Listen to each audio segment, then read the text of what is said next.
नमस्कार दोस्तों, संस्कारी स्टडी यूट्यूब चैनल में आप सभी का स्वागत है। पिछली क्लास में हमने कहाँ तक देखा था? देखो, हमने देखा था विषय विधि के बारे में और कालक्रम विधि के बारे में।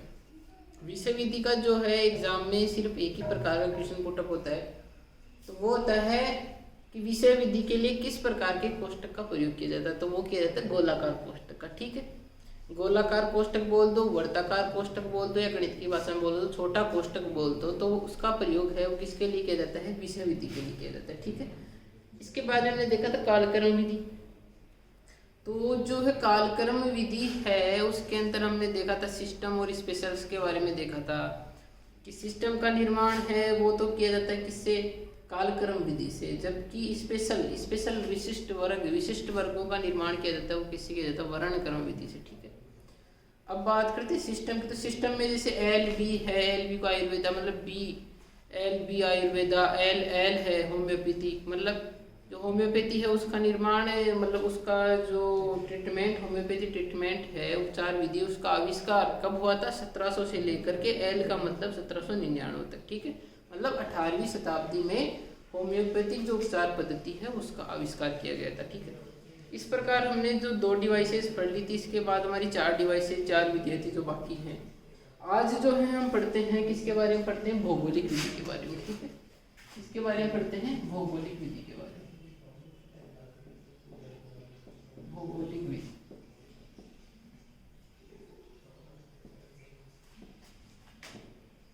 देखो भौगोलिक विधि। ठीक है, भौगोलिक को इंग्लिश में बोलते हैं जियोग्राफिकल डिवाइस। ठीक है, जीडी इसको इंग्लिश में रूपांतरण भी याद रखना है।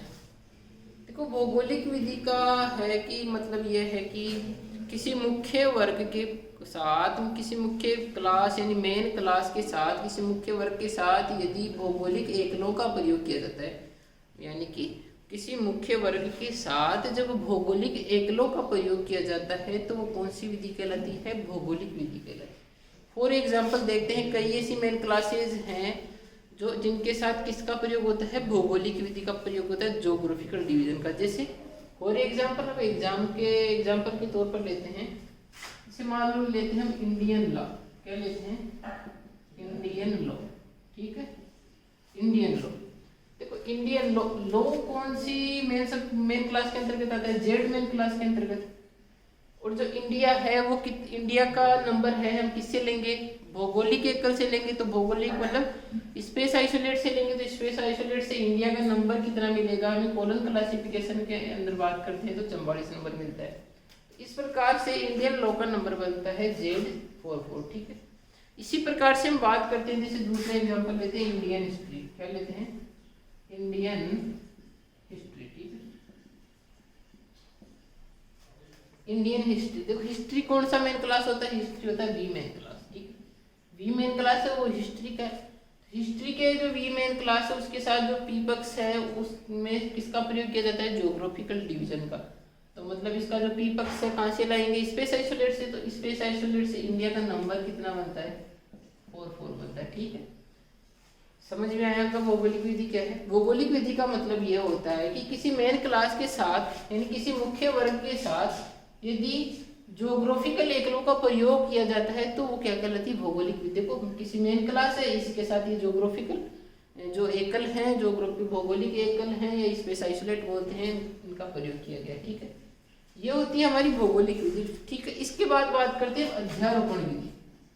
इसकी बात करते हैं अध्यारोपण विधि। अध्यारोपण विधि। ठीक है, देखो अध्यारोपण विधि है, इसका इंग्लिश नाम भी थोड़ा इंपॉर्टेंट है, याद रखना जरूरी है। इसका इंग्लिश जो प्रोनाउंसिएशन है सुपर इम्पोजिशन डिवाइस। क्या है? Super imposition device. ठीक है, अध्यारोपण विधि। अब देखो, अध्यारोपण विधि क्या होती है? किसी एक मुख्य वर्ग के किसी पक्ष के 2 एकलों के द्वारा किसी विषय को व्यक्त किया जाए या किसी एक विचार को व्यक्त किया जाए। देखो, 2 एकलों के मध्य अगर संबंध दर्शाए तो फिर वो फेज रिलेशन में चला जाएगा। यहाँ पर संबंध की बात नहीं हो रही है। यदि एक ही मेन क्लास के एक ही पक्ष मतलब जैसे पी पक्ष है, एम पक्ष है, इस प्रकार एक मेन क्लास के एक ही पक्ष के मतलब कि दो एकलों द्वारा अगर किसी एकल विचार को दर्शाए या किसी एकल विषय को दर्शाए या किसी एकल विशेषता को रिप्रेजेंट करे, एकल विषय, एकल विचार, एकल विशेषता को रिप्रेजेंट करे, तो उसके लिए कौन सी विधि का प्रयोग किया जाता है? अध्यारोपण विधि। अब देखो अध्यारोपण विधि की जो परिभाषा है वो एग्जाम में आज तक कभी आई नहीं है और एग्जाम में कभी आएगी भी नहीं। इसका देखो मेन क्वेश्चन आउट किया जाता है, इसके लिए कौन से चिन्ह का प्रयोग किया जाता है? उसके लिए किया जाता है हाइफन का चिन्ह। कौन सा? हाइफन का। देखो हाइफन का चिन्ह कैसा होता है? देखो ये वाला, ये जो चिन्ह है ना, ये डैश वाला जिसको बोलते हैं, ये किस प्रकार का चिन्ह है? हाइफन का चिन्ह है। तो एग्जाम में मेरा सीधा क्वेश्चन पुटअप होता है कि अध्यारोपण विधि के लिए किसका प्रयोग किया जाता है? तो किया जाता है कौन से चिन्ह का प्रयोग किया जाता है? हाइफन चिन्ह का। अब बात करते हैं, देखो अध्यारोपण विधि है, इसके बारे में एक और क्वेश्चन किया जाता है, क्वेश्चन पुटअप होता है कि ऐसी कौन सी विधि है जो सिस्टम सब्जेक्ट का प्रतिनिधित्व करती है? ठीक है, सिस्टम सब्जेक्ट का, सिस्टम सब्जेक्ट का प्रतिनिधित्व कौन सी करती है? वो करती है सुपर इम्पोजिशन। यस, तो क्वेश्चन एग्जाम की दृष्टि से आपको इंपॉर्टेंट क्वेश्चन है, ध्यान रखना है। सिस्टम सब्जेक्ट का प्रतिनिधित्व कौन सी विधि करती है? Super imposition. यस, चिन्ह कौन सा होता है? हाइफन। अब बात करते हैं कि देखो सुपर इम्पोजिशन डिवाइस है, इसका मतलब यूज क्या है? ठीक है, जैसे किस प्रकार से इससे नंबर बनाए जाते हैं, किस प्रकार से हाइफन लगाए जाते हैं। ठीक है, जैसे देख एग्जाम्पल है रूरल वुमेन। ठीक है, रूरल वुमेन एक एग्जाम्पल है, रूरल मैन। ठीक है, देखो रूरल वुमेन और रूरल मैन ये दोनों किस में जाएंगे? वाई सोशियोलॉजी में जाएंगे। ठीक है, तो वाई सोशियोलॉजी, देखो वाई मेन क्लास आएगी।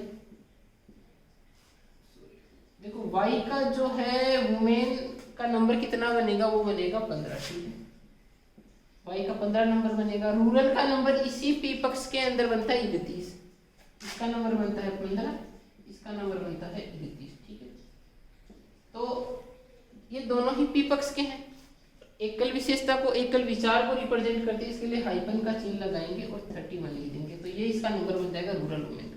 इसी प्रकार से रूरल मैन का बनाएंगे तो वाई।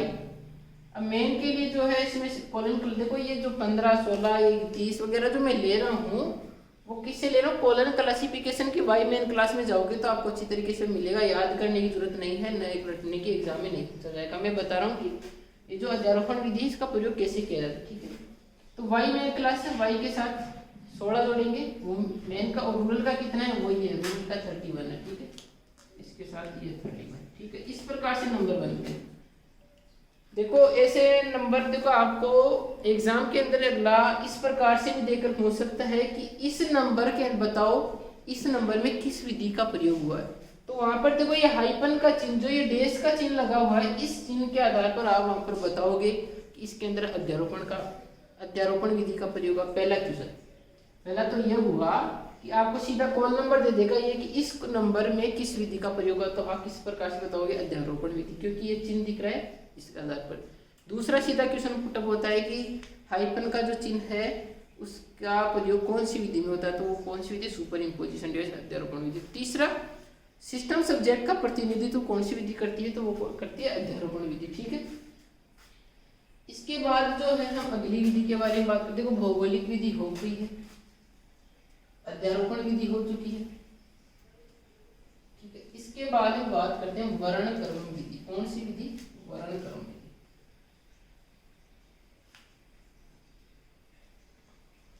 वर्णक्रम विधि,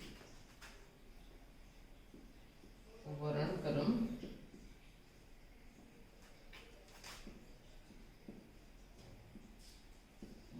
विधि। ठीक है, देखो वर्णक्रम विधि का जो प्रयोग होता है वो किसके लिए किया जाता है? जैसे मान लो कोई सत्ता है, कोई वस्तु है, तो उनके मतलब कि नंबर्स को रिप्रेजेंट करने के लिए किया जाता है किसका? वर्णक्रम विधि का। ठीक है, तो जैसे मान लो एक मोटरसाइकिल आती है, तो मोटरसाइकिल के लिए नंबर, जैसे मान लो कॉलन क्लासिफिकेशन है, तो मोटरसाइकिल के लिए नंबर बनता है D5135। ठीक है, कितना नंबर बनता है? मोटरसाइकिल के लिए नंबर बनता है D5135। ठीक है, अब ये तो कोई सी भी मोटरसाइकिल हो, सभी मोटरसाइकिल के लिए बनेगा, लेकिन मोटरसाइकिल तो अलग अलग आती है आजकल, हीरो की भी आती है, होंडा की भी आती है, टीवीएस की भी आती है, प्लेटिना की भी आती है। इस प्रकार से उनके जो उत्पाद हैं उनको विशिष्टता प्रदान करने के लिए वर्णक्रम विधि का प्रयोग किया जाता है। ठीक है, तो जैसे हीरो की मोटरसाइकिल है उसके लिए क्या लगा देंगे हम, HE लगा देंगे।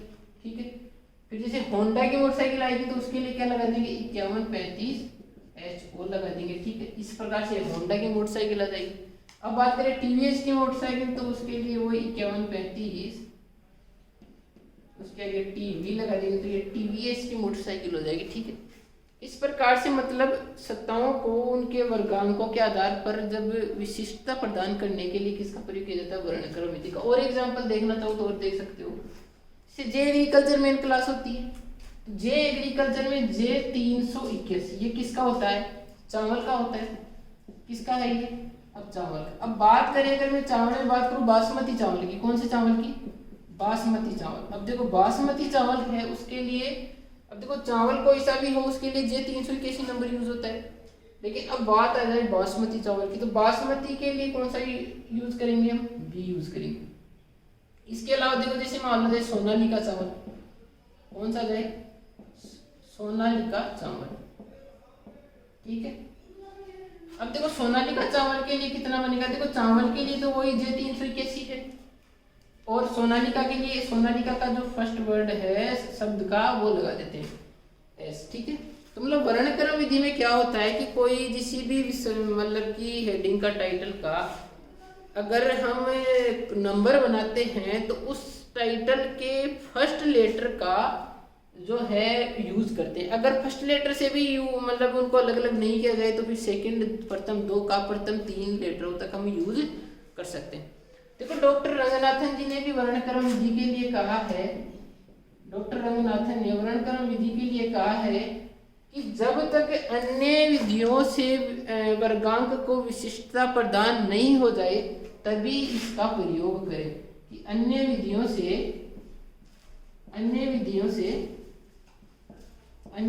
से वर्गांक को विशिष्टता प्राप्त न हो। ठीक है, मतलब कि रंगनाथन जी ने कहा है कि वर्णक्रम विधि का उपयोग तभी करें जब अन्य विधियों से वर्गांक को जो है विशिष्टता प्राप्त न हो, तभी किसका प्रयोग करें, वर्णक्रम विधि का। ठीक है, इसके बाद जो हम अगली जो विधि है उसके बारे में बात करते हैं वो है क्लासिक विधि। ठीक, क्लासिक डिवाइस क्या है, क्लासिक डिवाइस। देखो क्लासिक डिवाइस का हिंदी अर्थ है वरेण्य ग्रंथ विधि। कौन सी है, वरेण्य विधि। देखो ठीक है, वरेण्य विधि। इस विधि के अंतर्गत क्या होता है, इसमें कोई जैसे मान लो ग्रंथ है तो किसी ग्रंथ के ऊपर लिखी गई टीकाओं टिप्पणियों को एक साथ मतलब कि एक साथ लाइब्रेरी में रखने के लिए क्लासिक डिवाइस का प्रयोग किया जाता है। मतलब किसी ग्रंथ की टीकाओं और टिप्पणियों को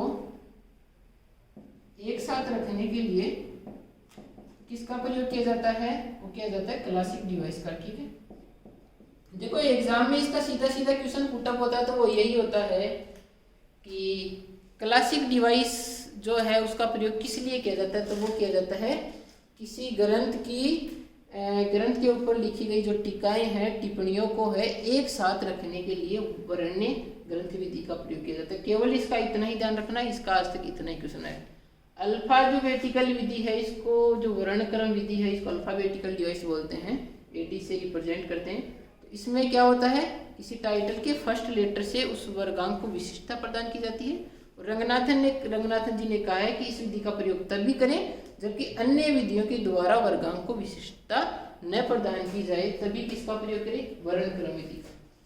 अब देखो बात करते हैं आवर्तन और स्तर की। ठीक है, जो क्लासिफिकेशन होता है कोलन क्लासिफिकेशन, उसमें क्या होते हैं कि अनेक पक्ष होते हैं। अनेक पक्षों से मतलब है P पक्ष है, M पक्ष है, E पक्ष है, S पक्ष है, T पक्ष है। इस प्रकार से कुल कितने पक्ष होते हैं, 5 पक्ष होते हैं। इन 5 पक्षों के जो है कई आवर्तन होते हैं, कई स्तर होते हैं, तो इनके बारे में अध्ययन करते हैं। देखो बात करते हैं आवर्तन की, किसकी बात करते हैं, आवर्तन। ठीक है, आवर्तन देखो आवर्तन, देखो शब्द से भी आपको रिप्रेजेंट हो रहा होगा कि आवर्ती मतलब किसी भी पक्ष का बार बार उपयोग करना ही क्या कहलाता है, आवर्तन कहलाता है। किसी भी पक्ष का बार बार उपयोग करना ही क्या कहलाता है, आवर्तन कहलाता है। अब आवर्तन के तौर पर देखें तो देखो कोलन क्लासिफिकेशन में कितने पक्ष होते हैं, 5 पक्ष होते हैं, P M E S T, ठीक है। तो आवर्तन कितने पक्षों का होता है, 3 पक्षों का होता है, पी एम और ई का, ठीक है। तो कितने पक्षों का आवर्तन होता है, पी पक्ष का होता है, एम पक्ष का होता है और ई पक्ष का होता है, ठीक है। एग्जाम में सीधा सीधा क्वेश्चन आता है कि निम्नलिखित में से किस पक्ष के आवर्तन नहीं होते हैं, तो यहाँ पर पी एम ई दे देगा, एक दे देगा टी, ठीक है। तो इससे रिप्रेजेंट क्या होता है, देखो एस पक्ष होता है और टी पक्ष होता है, इसके क्या होते हैं, आवर्तन नहीं होते। इंपॉर्टेंट क्वेश्चन है, अच्छी तरीके से याद रखना है कि एस और टी पक्ष का क्या नहीं होता है, आवर्तन नहीं होता है, जबकि पी और एम और ई के क्या होते हैं, आवर्तन होते हैं, ठीक है। आवर्तन का मतलब क्या है, किसी भी पक्ष का बार बार प्रयोग करना ही क्या कहलाता है, आवर्तन कहलाता है, ठीक है। अब इनके आवर्तनों की बात करते हैं। देखो एक किसी भी पक्ष का पहली बार यूज हो तो वो कहलाता है प्रथम आवर्तन, अगर किसी पक्ष का दूसरी बार यूज हो तो वो कहलाता है द्वितीय आवर्तन, किसी का तीसरी बार हो तो तृतीय आवर्तन कहलाता है, ठीक है।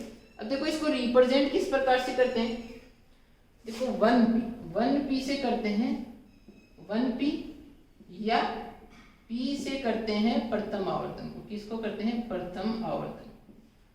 इधर आता है द्वितीय आवर्तन, ठीक है, इधर आता है तृतीय आवर्तन, ठीक है। देखो 1p से, दूसरा 2p से होता है, वो p का दूसरा आवर्तन होता है, और तीसरा होता है 3p से, 3p से p पक्ष का तीसरा आवर्तन होता है। इसी प्रकार m के अंतर्गत चलते हैं, 1m में जो क्या होता है, m पक्ष का प्रथम आवर्तन होता है, या इसको m से भी रिप्रेजेंट कर सकते हैं। 2m होता है, वो m पक्ष का द्वितीय आवर्तन होता है, और 3m होता है, वो m पक्ष का तृतीय आवर्तन होता है, ठीक है। इसी प्रकार ई पक्ष के होते हैं, ई पक्ष का जो है प्रथम आवर्तन होता है, फर्स्ट एक ई या केवल ई, ठीक है। फिर ई पक्ष का द्वितीय आवर्तन होता है 2e होता है, और ई पक्ष का तृतीय आवर्तन होता है 3e, ठीक है। अच्छी तरीके से याद रखना। अब देखो एग्जाम में कैसे क्वेश्चन होता है, कैसे क्वेश्चन आते हैं, वहां पर आता है निम्नलिखित में से आवर्तन है, तो निम्नलिखित में से आवर्तन है, तो आवर्तन है, निम्नलिखित में से आवर्तन है, तो वहां पर कैसे ऑप्शन होंगे, जैसे मान लो 2p होगा, 3p होगा, p होगा, 1p होगा, और दूसरा दे देगा p2, ठीक है।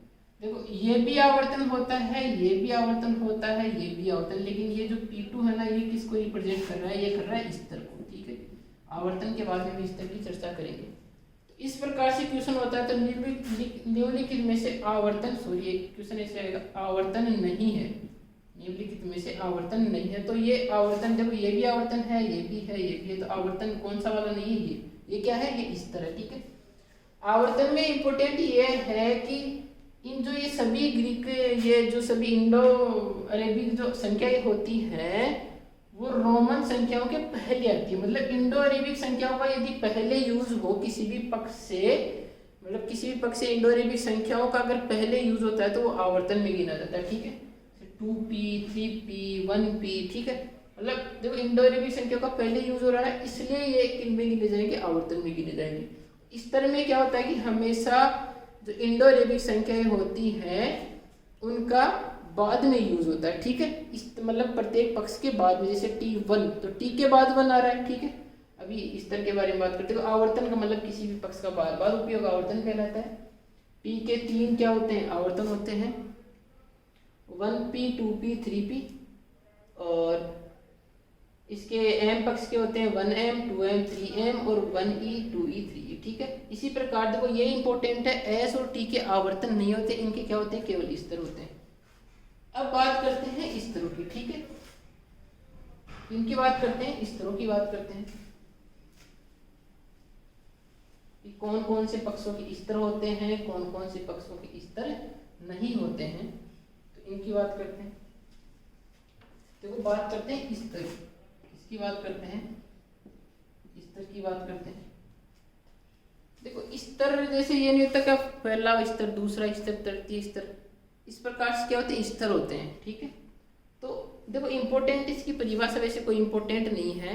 इम्पोर्टेंट है तो किस मेल क्लास के मतलब किस पक्ष के स्तर होते हैं और किसके नहीं होते, और होते हैं तो कितने होते हैं और नहीं होते हैं तो नहीं होते हैं। ठीक है, जैसे होते हैं तो कितने, देखो पी के भी स्तर होते हैं, एम के भी स्तर होते हैं, एस के भी होते हैं और टी के भी होते हैं। ठीक है, देखो पी पक्ष का जो प्रथम स्तर होता है उसको बोलते हैं P1, किससे रिप्रेजेंट करते हैं, P1 से करते हैं। इस द्वितीय स्तर को करते हैं P2 से करते हैं, और तृतीय स्तर को करते हैं P3 से, और चौथे स्तर को करते हैं P4 से। ठीक है, इसी प्रकार से इसके होते हैं M1 होता है, M2 होता है, S का होता है S1, S2,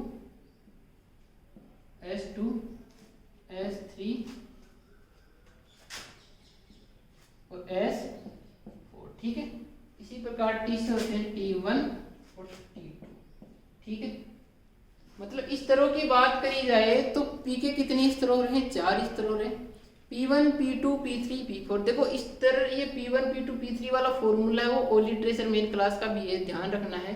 उसमें केवल व्यक्तित्व पक्ष का ही उपयोग होता है। जो ओलिट्रेचर मेन क्लास होती है उसमें केवल किसका प्रयोग किया जाता है, केवल व्यक्तित्व पक्ष का यूज होता है। फिर एम जो पक्ष है, एम पक्ष के क्या होते हैं, 2 स्तर होते हैं, M1, M2। एस पक्ष के 4 स्तर होते हैं, S1, S2, S3, S4। T के होते हैं T1 और T2। ठीक है, अब देखो ये P वाले हैं वो तो ओ लिटरेचर के में जो है अधिकतर क्वेश्चन आता है P वालों का, या क्वेश्चन ऐसे भी आता है कि P पक्ष के कितने स्तर होते हैं, तो कितने बताने हैं आपको, 4 बताने हैं। ठीक है, इसके बाद में जाता है कि एस, अधिकांश जो क्वेश्चन पुटअप होता है स्तर के बारे में वो एस का होता है। क्यों, इसका रीजन ये है कि अधिकतर स्टूडेंट क्या कर देते हैं, एस के स्तर कितने कर देते हैं, 2, लेकिन एक्चुअल में एस के स्तर कितने हैं, 4 हैं। कितने स्तर हैं, एस के 4 स्तर। 4 स्तर कौन कौन से, S1, S2, S3 और S4। ठीक है, देखो S1 के अंतर्गत क्या था, राजनीतिक क्षेत्र। कौन सा आता है, राजनीतिक क्षेत्र, राजनीतिक क्षेत्र, ये तो होता है S1 के अंदर। S2 के अंतर्गत आता है जनसंख्या अनुसार। किसके अनुसार, जनसंख्या अनुसार, जनसंख्या अनुसार। ठीक है, तीसरा आता है दिशा अनुसार। ठीक है, दिशा अनुसार। और चौथा आता है राजनीतिक क्षेत्र, जनसंख्या अनुसार, दिशा अनुसार और प्राकृतिक क्षेत्र या प्राकृतिक विभाजन। ठीक है, प्राकृतिक विभाजन। ठीक है,